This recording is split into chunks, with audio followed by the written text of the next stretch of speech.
As I departed from wandering through the dark forest, I entered a pastoral setting full of light and life.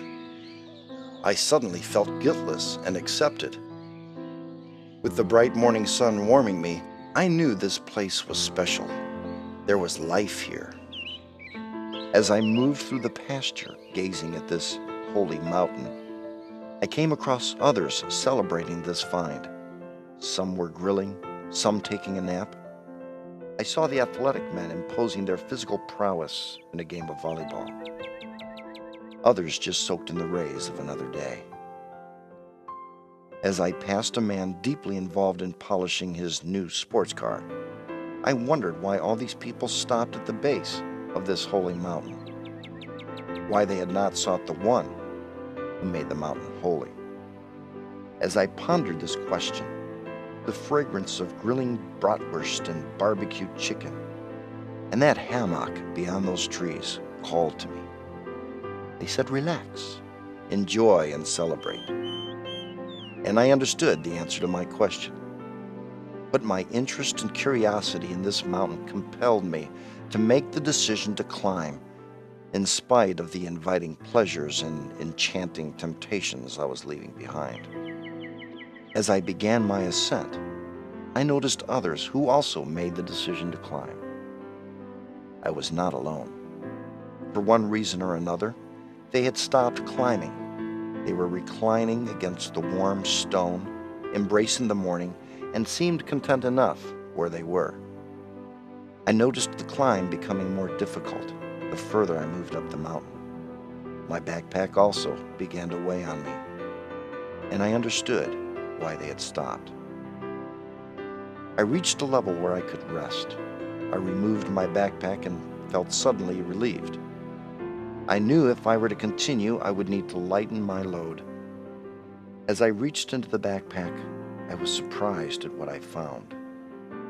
It was a large stone. Who put this in my backpack, I thought.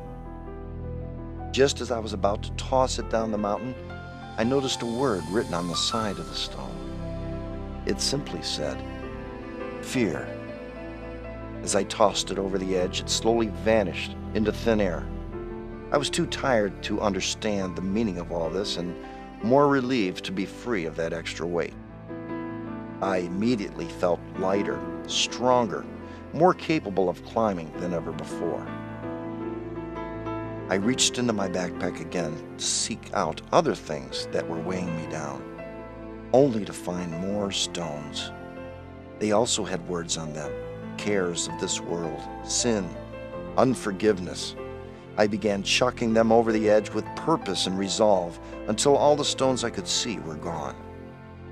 I now felt revitalized, more alert, my senses coming alive like never before. The rock seemed to embrace my hands, and my balance was perfect, and I knew I was ready to climb still higher. As I reached the next plateau, I saw a man in the crevice of a ledge, clutching what appeared to be a bundle of cash. I understood, having found great solace and security in my own resources all these years. I reached into my backpack and pulled out my bundle, neatly wrapped and counted, representing all I had accumulated in life. It was near and dear to me, but I knew I could climb no higher unless I let it go. I held it out for what seemed a long time, my fingers refusing to part with it while my mind battled internally. I looked back at the man in the corner and saw no real peace, just anguish at the hands of a hard taskmaster, and let it go. The loss I thought I would feel turned into a joy I had never known, a freedom that had remained all too elusive in my life. I was more nimble now, agile, quicker, and lighter. I felt I could float the rest of the way to the top with great speed. I could now make out the top of the mountain. It was within my sight, but it also seemed impossible to climb. I stared at my backpack. It had been with me all my life. It is who I am and who I was. All my accomplishments, my self-worth, how could I ever throw it away? All my political writings and philosophical musings, my degrees, my childhood memories, all of my contributions, everything that defined me. But then I remembered the words of Him who makes the mountain holy. Those who lose their life shall find it.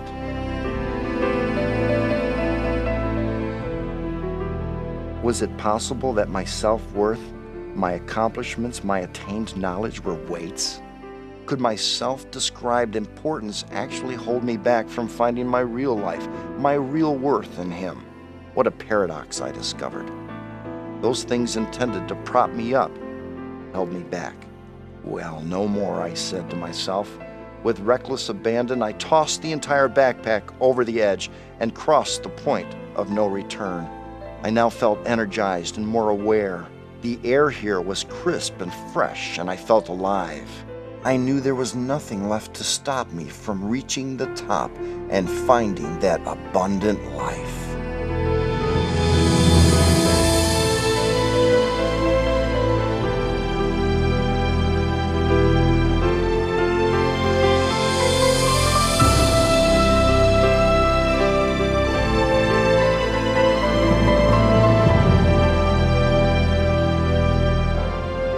With my clothes in tatters, I finally made my way to the top, crawling over the edge of the last boulder, tired from the climb, but filled with a freedom I had never known. As I cleared the ledge, I stretched as far as I could stretch, just to take hold of that which has so completely taken hold of me. Reaching out, I grasped the hem of the Master's robe. Rivers of inexpressible joy washed through me, and I found myself in another place, a holy place that I would never, ever want to leave. But when I opened my eyes, I discovered the biggest shock of my life. Children, young children surrounding the King. Relaxed, happy, they were not weary or bruised or tired. Their path was unencumbered, no worries, no fears, no bondages or shackles to hold them down. In unison and smiling, they all said the same welcoming phrase. "What took you so long?" And I pray, Lord Jesus, help me to forever be like one of them. Let them be my model.